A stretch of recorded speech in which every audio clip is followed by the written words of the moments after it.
I'm a native Hoosier. I grew up in the northern part of the state and went to school here in Indiana. And then I went to Chicago and did my residency after medical school here in Indianapolis. Then I went on to Boston and even to Europe, did some advanced training in joint reconstruction. And I've been back here in Indianapolis since 1999. When I was young, about 13 years old, unfortunately, my dad died from a heart attack and basically died in the operating room.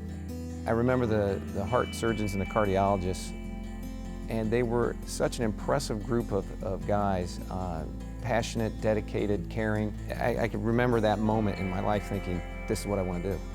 I quickly fell in love with that, and the rest, as they say, I guess, is history. I have 4 children, from college down to middle school. I am an avid athlete still. I like to hunt. I like to go snow skiing. I do wake surfing, so I'm still a pretty active guy.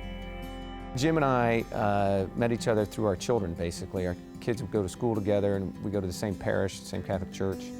And then we both found out we were members of the same country club, and we started playing golf together. And Jim was an athlete all through college. By the time I got to know Jim, he had several knee surgeries on each knee, and he was really unable to walk normally. And when we would play golf, you know, you're in a foursome, and 3 of us would be walking. I wasn't able to walk the golf course. So I was in a cart, riding alongside them thinking, this is crazy, I should be walking with these guys. And I think that's really what spurred me on to finally get it done. Like most people, they just come to the realization, I can't live like this anymore. And their quality of life just keeps kind of going downhill, and they get to a point where they say, you know, I've had enough, I'm ready to you know, go through this procedure so that I can get my quality of life back, get control of my life back, begin to enjoy life again. He knew I was an orthopedic surgeon, and I kept pressing him. I said, Jim, let's get this taken care of. I mean, this is just hard to watch. I think the big decision was, do you do 1 at a time or 2? And you know, I think we decided that just to get it over with and do them both at the same time. The following summer, he invited me out to play golf, and he walked the whole course, and I think he took $60 off of me too. Really enjoyable for me to see that, you know, really made a positive impact for him. You ever had one of those video analysis things in your swing? It literally changed my life.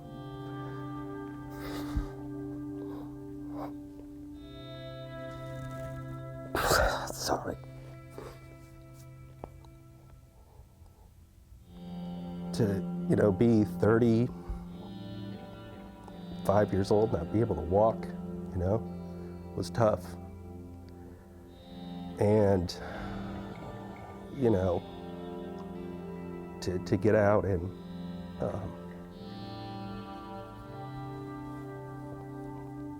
you know, hang out with Jake and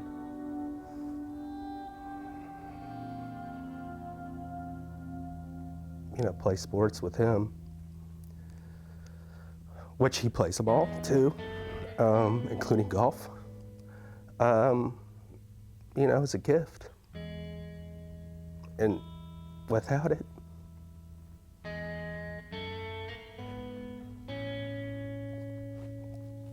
wouldn't be able to do any of those things. You know, I think my legacy, if there will be one, is in guys like Jim. It's in the fact that a guy like Jim can go and walk the golf course again when he couldn't for 10 years. Or it's the patient who sends me the letter from the Great Wall of China that says, I just, you know, walked 20 miles today and I couldn't have walked 20 yards 6 years ago. Or from the Smoky Mountains, you know, I'm hiking with a backpack again, and thank you, thank you, thank you. Those of us who are in this field that do this, I think that's hope. Our legacy is in the patients. What we do for these folks and give them their quality of life back is really hard to beat. It's amazing. And you know, if you never had a problem, you totally take walking for granted. And every day now, because I couldn't walk for over 10 years. I mean, I could barely walk for 10 years.